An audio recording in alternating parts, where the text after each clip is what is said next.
Hello guys, আজকের video topic হলো preposition. তো এই প্রিপোজিশন কি? প্রিপোজিশন ওয়ার্ডটিকে লক্ষ্য করলে দেখতে পাবেন যে প্রিপোজিশন অর্থাৎ এর থেকে বোঝা যাচ্ছে কোনো কিছুর আগে এর অবস্থান। তাহলে কিসের আগে? নাউন বা প্রোনাউনের আগে। অর্থাৎ প্রিপোজিশন হচ্ছে এমন একটি ওয়ার্ড অথবা একটি গ্রুপ অফ ওয়ার্ডস যা হচ্ছে নাউন বা প্রোনাউনের আগে বসে। তো এই প্রিপোজিশন আমাদের কয়েক রকমের হয়, যেমন preposition of time, preposition of place, preposition of direction, preposition of agent, preposition of instrument এবং prepositional phrase অথবা fixed preposition। তো প্রথমে আমরা আলোচনা করব preposition of time নিয়ে।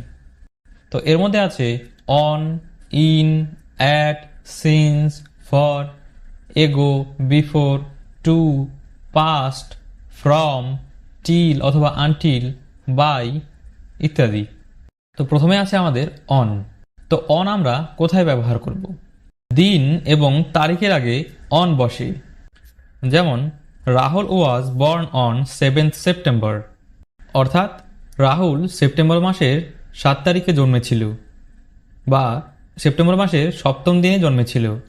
তো এই যে 7th, এটা হচ্ছে আমাদের তারিখ এবং তার আগে অন বসেছে। Many shops don't open on Sundays. তো এখানে দেখুন সানডে একটি দিন এবং এই সানডের আগে অন বসেছে। তো এরপর আছে আমাদের ইন। মান্থ অর্থাৎ মাস, সিজন অর্থাৎ ঋতু, ইয়ার অর্থাৎ বছর বা সাল, মর্নিং, ইভিনিং, আফটারনুন এগুলোর আগে হচ্ছে ইন বসে। I visited Italy in July, in spring, in 1994। এখানে দেখুন জুলাই একটি মাসের নাম এবং তার আগে ইন বসেছে।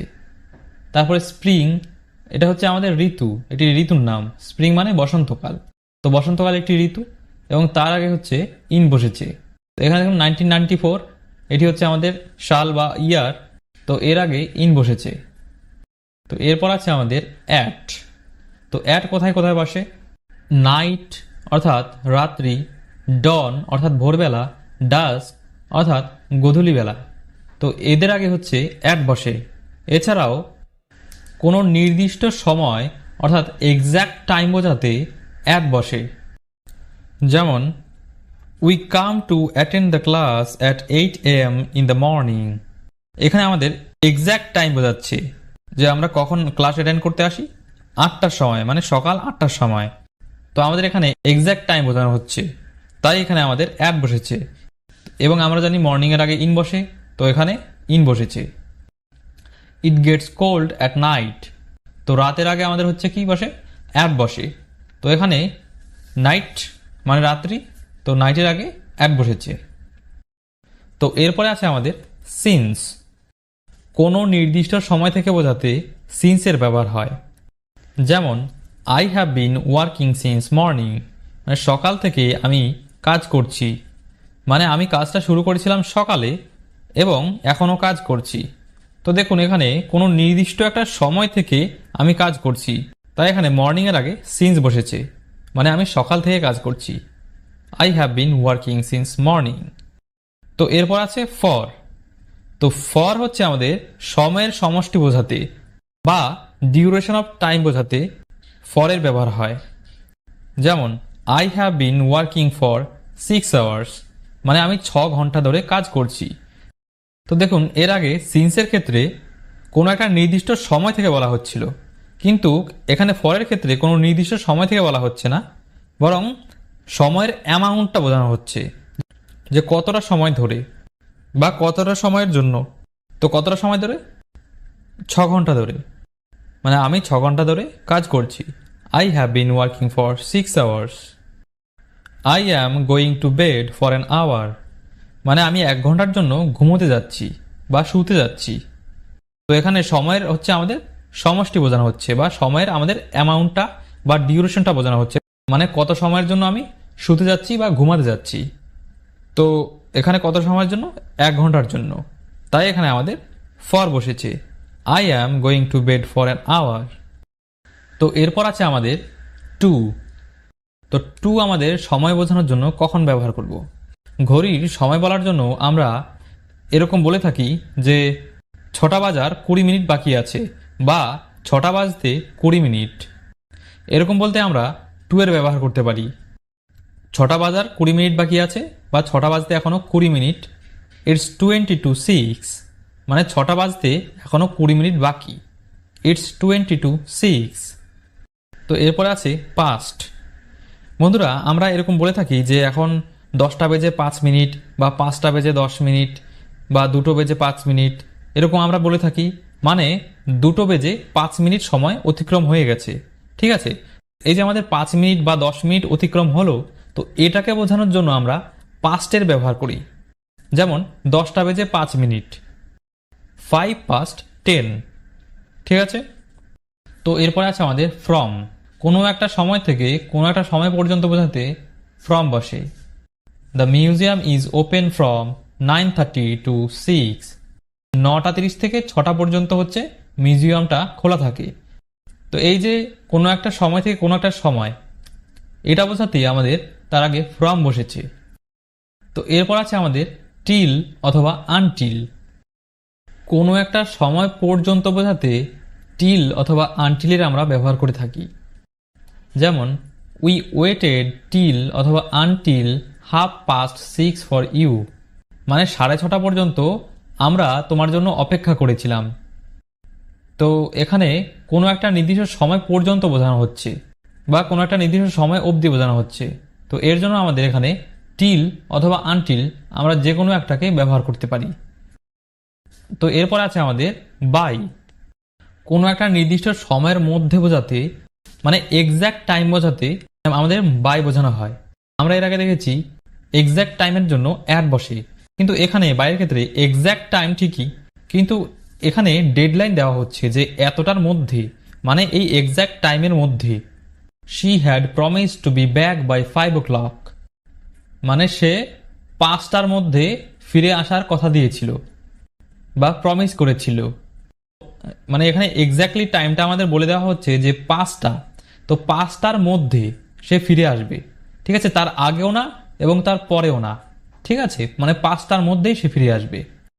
তো এগুলো ছিল হচ্ছে আমাদের প্রিপজিশন অফ টাইম, মানে বিভিন্ন ধরনের সময় বোঝাতে আমরা এই প্রিপজিশনগুলোকে ব্যবহার করতে পারি।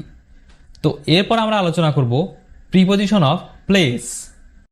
তো প্রিপজিশন অফ প্লেসের মধ্যে আছে আমাদের in, at, on, by, next to, beside, near, between, behind, in front of, under, below, over, above.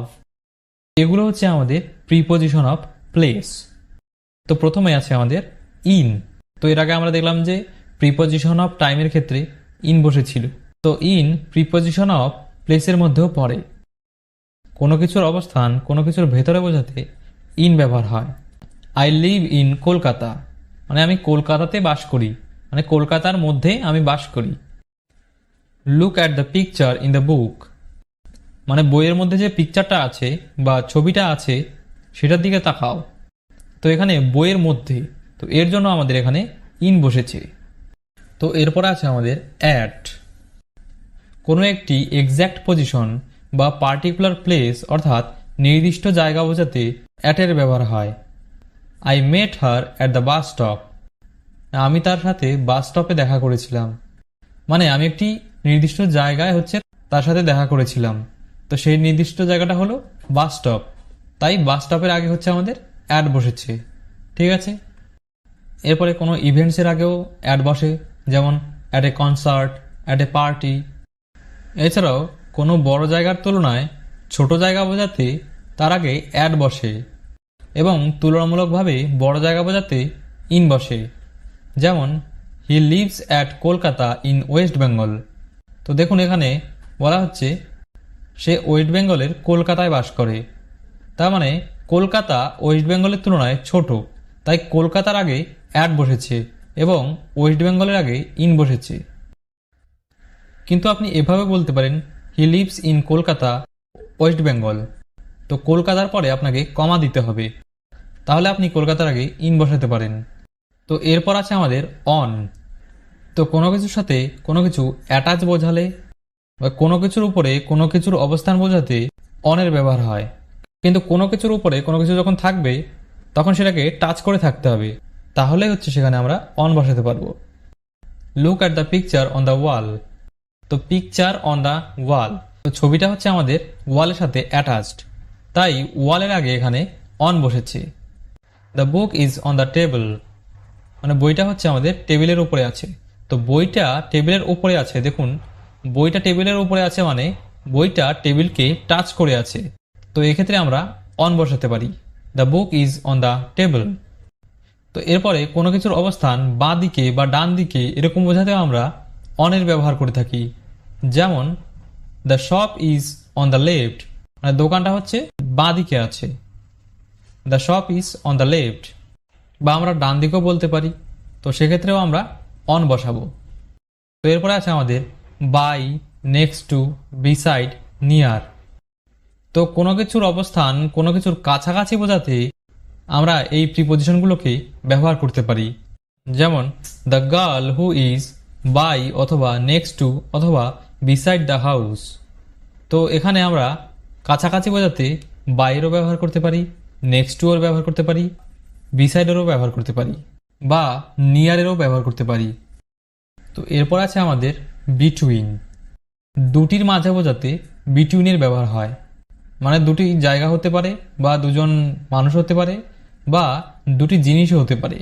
যেমন the town lies half way between Rome and Florence, মানে কিসের মাঝে? রোম এবং ফ্লোরেন্সের মাঝে। তো এই দুটির মাঝে বোঝাতে এখানে বিটুইনের ব্যবহার হয়েছে। তো এরপর আছে আমাদের বিহাইন্ড। কোনো কিছুর পেছনে বোঝাতে বিহাইন্ডের ব্যবহার হয়। যেমন I hang my coat behind the door. তো বিহাইন্ড দ্য ডোর মানে দরজার পেছনে, তো দরজার পেছনে বোঝাতে এখানে বিহাইন্ডের ব্যবহার হচ্ছে। তো এরপর আছে আমাদের ইন ফ্রন্ট অফ।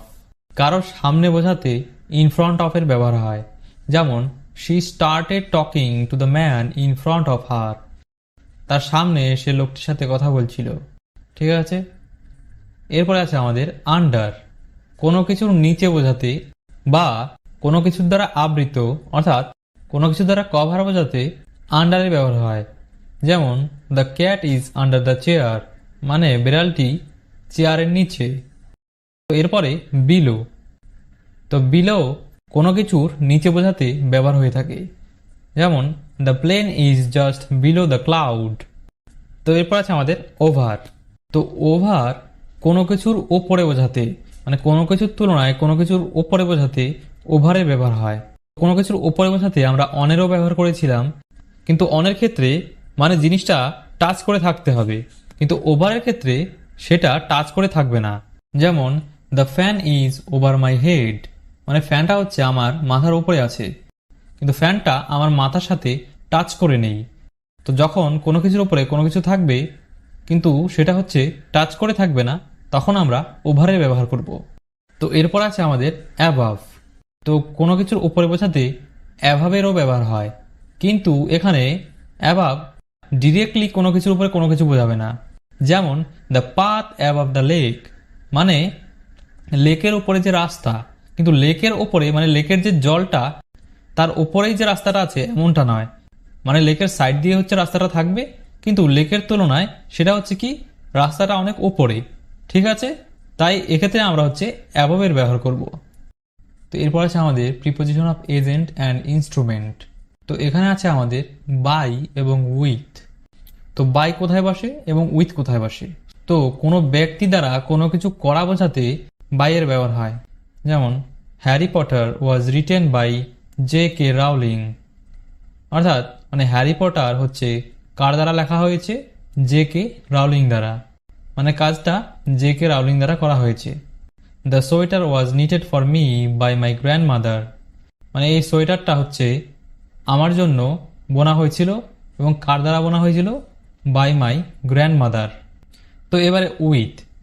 কোনো জিনিস দ্বারা কোনো কিছু করা বোঝাতে, মানে কোনো জিনিসের ব্যবহার করে কোনো কিছু করা বোঝাতে উইথের ব্যবহার হয়। যেমন mother chopped onions with a knife, মানে মা পেঁয়াজ কেটেছে কি দ্বারা? কোনো একটি ছুরি দ্বারা। তো মানে ছুরিটাকে ব্যবহার করে সে পেঁয়াজ কেটেছে। তো ছুরিটা আমাদের একটি জিনিস, তাই ছুরির আগে হচ্ছে আমাদের উইথ বসেছে। We flushed out the dirt from the terrace with water. তো আমরা ওয়াটার বা জল দ্বারা হচ্ছে আমরা আমাদের ছাদের নোংরাগুলো আমরা হচ্ছে পরিষ্কার করেছি। তো কিসের দ্বারা? জলের দ্বারা। এখানে জে কে রাউলিং এবং গ্র্যান্ডমাদার এই দুটি আমাদের হচ্ছে পার্সন, কিন্তু এখানে নাইফ এবং ওয়াটার এগুলো কোনো পার্সন নয়, এগুলো হচ্ছে আমাদের থিংস। তো এরপরে আছে আমাদের প্রিপোজিশনাল ফেজ। প্রিপোজিশনাল ফেজ আসলে কি? ভার্বের সঙ্গে প্রিপোজিশন যুক্ত হয়ে প্রিপোজিশনাল ফেজ হয়। He is listening to music, মানে লিসেনিং এর সাথে এখানে টু বসাতেই হবে। She looked at the board, তো লুকের সঙ্গে হচ্ছে অ্যাড যুক্ত হয়েছে। তো লুকড অ্যাট, লিসেনিং টু এগুলো হচ্ছে আমাদের একসাথে ব্যবহার করতে হয়, মানে লিসেনিং এর সাথে টু ব্যবহার করতেই হবে এবং লুকের সাথে অ্যাট এর ব্যবহার করতেই হবে। তো আপনারা যদি প্রিপোজিশনাল ফেজের ব্যাপারে ডিটেল ভিডিও চান তাহলে সেটা আমাকে কমেন্ট বক্সে জানাতে পারেন, তাহলে আমি প্রিপোজিশনাল ফেজ নিয়ে একটি ডিটেল ভিডিও নিয়ে আসব। তো বন্ধুরা, এই ভিডিওতে আমি আলোচনা করেছি প্রিপোজিশন অফ টাইম এবং প্রিপোজিশন অফ প্লেসের ব্যাপারে। তো প্রিপোজিশন নিয়ে যদি আপনারা আরও ভিডিও চান তাহলে সেটা আমাকে কমেন্ট বক্সে জানাবেন। তো আজকের ভিডিও এই পর্যন্তই, আবারও দেখা হবে একটি নতুন ভিডিওতে। ততক্ষণ পর্যন্ত আপনারা সবাই ভালো থাকবেন, সুস্থ থাকবেন।